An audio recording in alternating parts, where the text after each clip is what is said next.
Yooyyaa harka fuunee ashamaa hordoftoota fi kabajamtoota jiru miidiyaa odeeffannoo amma Jawaarraa nu dhaqqabdeetu jira. Odeeffannoon kun kan nu dhaqqabe Jawaarraa.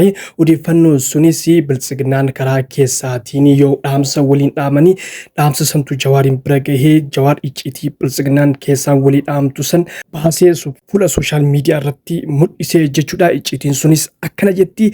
Egaa hordoftootaa fi kabajamtoota jiru miidiyaa osoo gara icciitii Jawaar Muhammad baasetti osoo isiniin dabarsin dura namoonni jiru miidiyaadhaaf haaraa taatan yookaan subscribe hin godhin subscribe gochuun maatii jiru miidiyaa akka taatan isin jenna. Akkasuma like share gochuun nu jajjabeessan dhaamsa keenya yeroo hundumaati. Asumaan gara odeeffannoo yookaan icciitii biltsignaa Jawaar Muhammad baasetti isin dabarsina. Hamma xumuraan faana turan affeerraa keenya.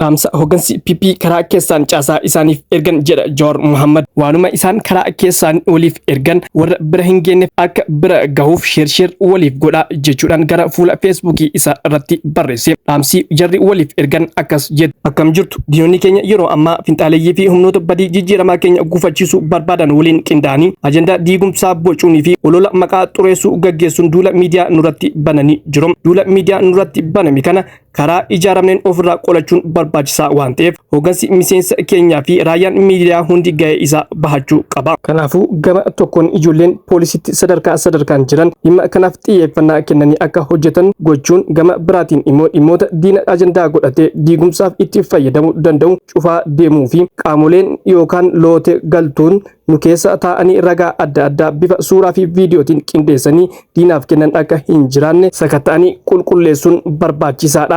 Jabaadha. Egaa hordoftootaa fi kabajamtoota jiru miidiyaa dhaamsa kana kan waliif dhaamu hoggantoota biltsignaati karaa miseejiitiin kan waliif dhaamanii ergaan kun namni bira ga'e Jawaarii akka natti fakkaatutti haasofni kun haasawa Shimallis Abdiisaa natti fakkaata. Shakkiidha garuu Jawaar Muhammad kaabinoota gurguddoo jedhe malee nama kana hin jenne. Ani garuu akka yaada kiyyaatitti akka haasawa nama kanarraa hubadhetti haasawa Shimallis Abdiisaa natti fakkaata. Harka kalaa jalaatiin loote galtoonni akkuma isaan jedhanitti Jawaariidhaaf dabarsanii jechuudha. Namoonni Jawaar kaabinee keessaa qabu ergaa kana Jawaariidhaaf erganii Jawaar immoo sooshaal miidiyaa irratti baasee qaama bira hin geenyeef bira gahaanii jechuudhaan ifatti kan hojjetaa jiru. Maaliif dhaamsi amma jarri waliif dhaaman kuni dhaamsuma Jawaar barbaadu jechuudha. Bakkuma qaawwee hirdhate akka cufamudha Jawaar kan barbaadu. Nageenyummaa biyya keessatti akka bu'uudha kan barbaadamu. Yoo ol baasanii illee dubbatan homaa rakkoon qabu jedheetiin yaada. Garuu haasofni kun haasawa Shimallis Abdiisaa natti fakkaata.